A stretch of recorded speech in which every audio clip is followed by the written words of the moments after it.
నమస్తే మీ అందరికీ welcome to Bharati's world.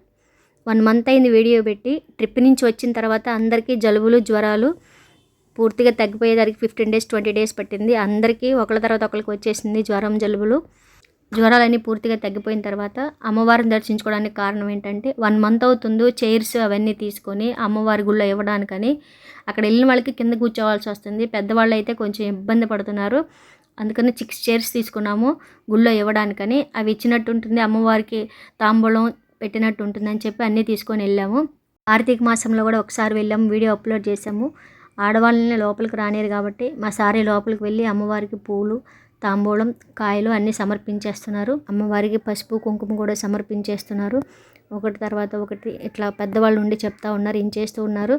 హారతి ఇచ్చేసి అమ్మవారికి హారతి తీసుకున్న తర్వాత బయట మేము తీసుకొచ్చిన చైర్స్ ఉన్నాయి కదా, అవి తీసుకొచ్చి అమ్మవారి గుడి ముందు ఉంచాము.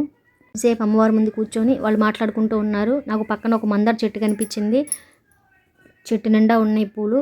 వాళ్ళని అడిగితే కోసుకోమని చెప్పారు.